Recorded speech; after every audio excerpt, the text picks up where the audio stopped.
Hey guys, red and black greetings. This is Flamengo. Welcome to the Paparazzo Rubro Negro channel. If you've just arrived, please follow, like, and share on all platforms. On YouTube, subscribe below, turn on notifications, and like the video. We're here thanks to Haroldo's Caravan. You can secure your spot at Flamengo games with Haroldo's Caravan for matches at Maracanã.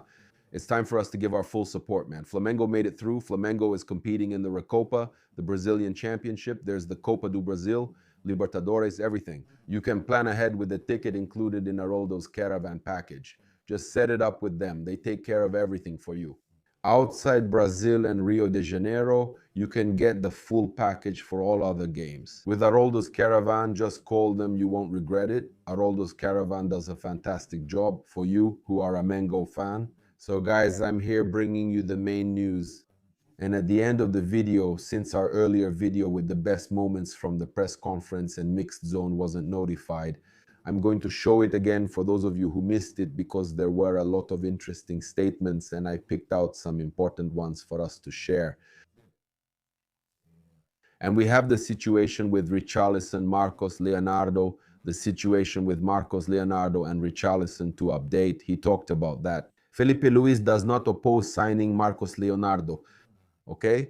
We're going to bring this information here, but it's important for us to start our video talking about the situation with Alexandre, the Sampaio Correa player, who had that seizure. We won't keep showing images. We didn't even show them on our channel. I prefer to avoid it, but he talked about the image of the players all praying, and that was really nice. So roll the intro and we'll be right back. We'll have the update from Sampaio Correa about Alexandre.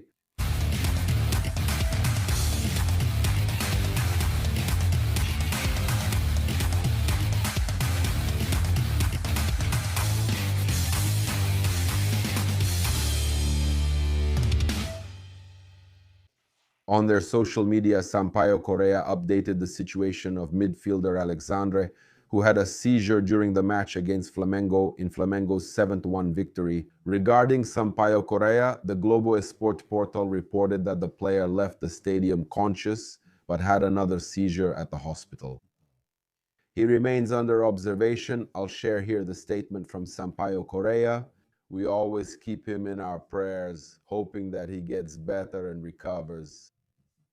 The athlete Alexandre was treated at Quinta do Hospital, undergoing a computed tomography scan and an electrocardiogram. No cardiac or neurological injuries were found.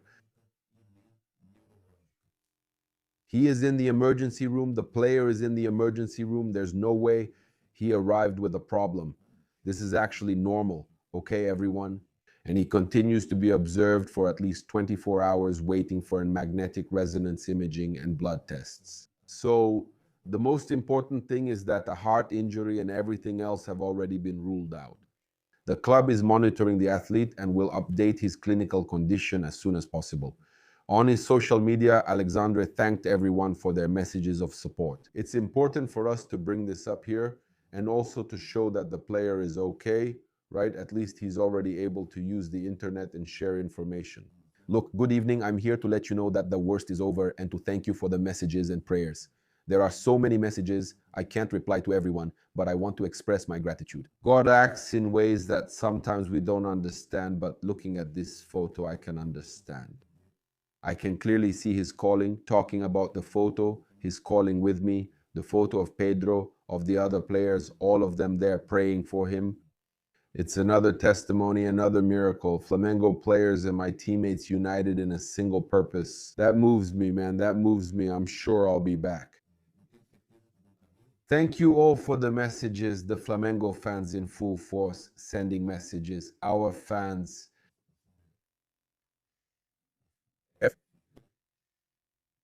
That's it, man. Get well soon. Thank you.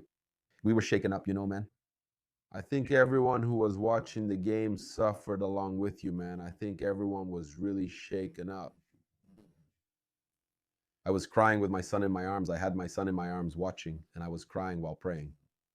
I think everyone prayed with you, man. I think everyone prayed with you. Get well soon and be okay. The most important thing is that you are okay. So guys, let's talk here about Richardson's situation. The news about Richardson we got from Entertainment and Sports Programming Network. Fred Caldera is very well informed about the players who are playing in European football.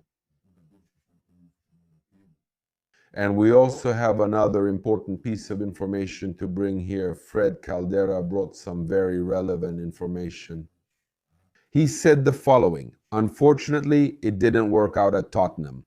So I imagine that the club is already looking at Richardson as someone who could make an interesting offer for this player in the next transfer window. In other words, Fred Caldera saying on TNT Sports that this signing of Richardson at Tottenham didn't work out, okay? And then he says the following: it's very unlikely that Richardson will stay at Tottenham for next season. He can't maintain a physical streak, guys. Pay attention to what Fred Caldera said, that Richardson can't maintain a physical streak. If Felipe is looking for a player who puts on pressure, a player who moves a lot and so on, and at Tottenham, the information is that he can't manage to do that. Maintaining a physical streak is complicated, right? It didn't work out there and all that. There's some other information here regarding Richardson himself, right? It says that he's already talking with Tottenham about leaving in the middle of the year after the World Cup, and they want to sell, okay? So Tottenham wants 25 million euros. Tottenham has set the price for Richardson. They set this price to negotiate him in the mid-year transfer window. 25 million euros, 156.88 million reais. For a player who is seen there as someone who didn't work out, for a player who can't maintain physical consistency. I trust information from Fred Caldera of TNT Sports. He's a journalist who often shares very relevant news. Teams from Saudi Arabia and Turkey are showing interest in the 28-year-old player who has been at Tottenham for 4 seasons and has never managed to stand out. So is it really worth the risk to pay a lot for a player who can't maintain physical consistency? And look at this. Felipe Luiz praised Botafogo and is concerned about the emotional burden on Paquetá at Flamengo. He said the following: individual performances are important for players to regain confidence and their feel for the ball, but in my case, I need to recover my behaviors with the ball. This game is very useful to correct those small details that had been happening and did happen at certain moments in the game. With limited training time, corrections are made via video. I've seen a different positioning style that helps the team play better. Players perform well, run less, and regain their game sense. They know how to play. Football is inside them. It's been a month since these players became champions, and they want to keep winning. They are the ones suffering the most from the moment we're going through and overcoming. But we'll get through it, guys. I've been saying that. Only a crazy person thinks this Flamengo team won't overcome and won't find the path to victory again. Only a crazy person, really. It's a collective hysteria. I've already talked about this, he says. We're facing a Botafogo that's already on the rise. With David Ancelotti last year, it ended very well. And with Ancelmi, now that everyone knows the coach he is and the work he did at the clubs he went through, you can see that Botafogo is playing in a very beautiful way to watch. Is he referring to Botafogo? He also says Paqueta can play any midfield position. He has a lot of quality. He's getting into rhythm, improving within his own characteristics, especially if he understands his teammates. I noticed that yesterday he's under a lot of emotional pressure. For me, it was very important for him to regain his feeling with the ball. Everything is different. The grass here in Brazil, if you ask him, he'll say it's a huge adjustment because the grass makes a big difference in a game with a guy from a league known for the world's best grass. For me, it was important for him to get back those positive feelings. I want him to get used to playing for his childhood club. He carries emotional weight and tries so hard to prove himself that he plays too quickly. I want him to stay calm. He's a star who will help Flamengo a lot. Look how nice and cool Felipe Luiz's statement is. They offered themselves. They didn't say anything to me. I don't believe that's true since he's an important player for us. With Michael leaving, we have Lino and Cebolinha to play on the left side, along with Carrascal and Bruno, who can also play that role. But Cebolinha, if you go to the market to replace Cebolinha, it's very hard to find a player at his level. He was in spectacular form the day he got injured. With Teat, who was here, he was one of the most important and decisive players on that team. So it's simply about getting back a player who is very important after a very serious injury. And I'm happy that he managed to make this comeback. And about staying, it depends a lot on performance, of course. If the player keeps playing like this, there's no doubt he'll stay for many years, so I hope he keeps doing well. Everton, I'm really happy for him because I always believed in him. He was under a lot of pressure and criticism, and in my view was treated unfairly for a long time. He never stopped working, in fact he works harder each time. And football gives back to him, just as he gives everything to football, football gives back to him and the great moment he was experiencing. It's largely because of that. To the point that today every fan who used to complain whenever he was picked now demands that he be in the lineup. And the same goes for Lino and Emerson Royal. All of them are capable of turning things around, like Everton, Wesley, and many others here, especially Aaron, who did it most, this comeback. It's possible it depends on hard work, patience, and on the coach not giving up on them.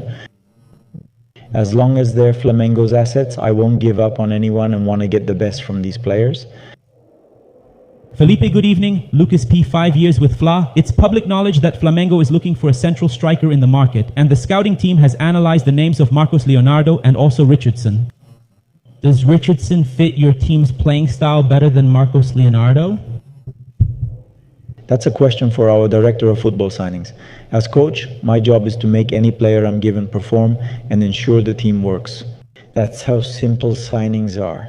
Of course, we all give our opinions and I give mine, but the club decides because, again, the coach works with the player who comes, and he comes with many years on his contract. Sometimes the coach doesn't stay as long as the players do. So obviously the club is responsible for building the squad, and I'm responsible for making these players perform. Who, me? Good evening, Douglas. This is your first goal at Maracanã, but you've already shown your scoring ability in previous professional opportunities.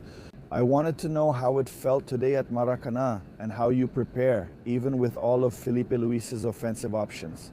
Whenever you play, you get the job done. Always preparing well, training well, so that when the opportunity comes, we can represent in the best way possible.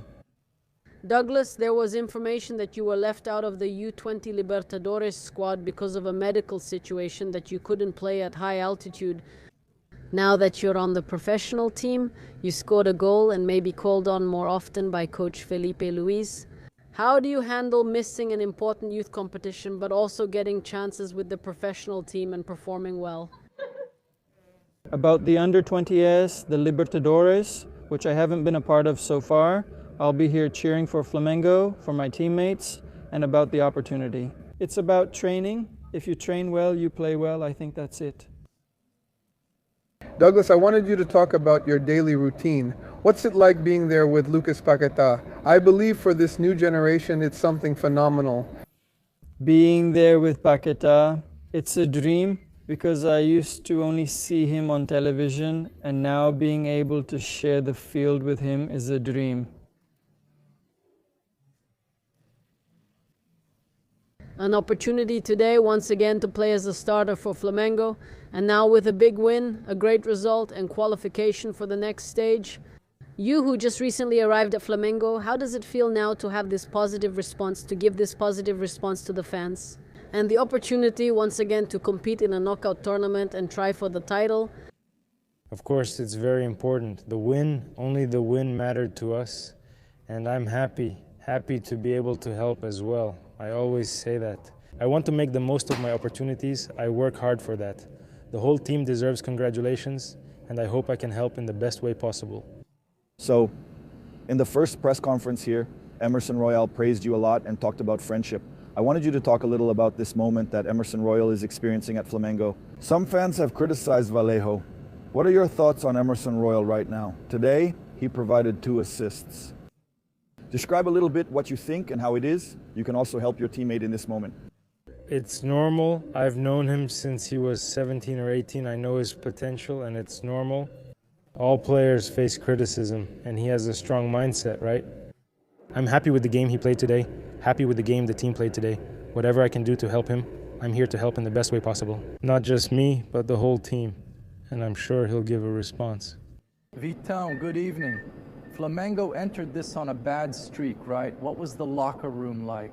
Today it was lighter. It feels like a weight was lifted to continue the 2026 season.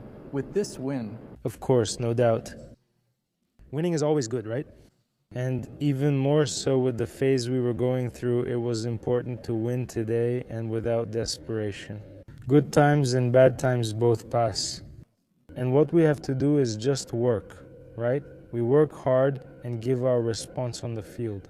I'm pleased with today's response, the win, and being back on the field. Give confidence to the team, confidence to Flamengo, confidence individually, and I hope to keep going like this. Thanks, good night. Good night, Danilo. Congrats on the win. Your first game was in 2006, correct?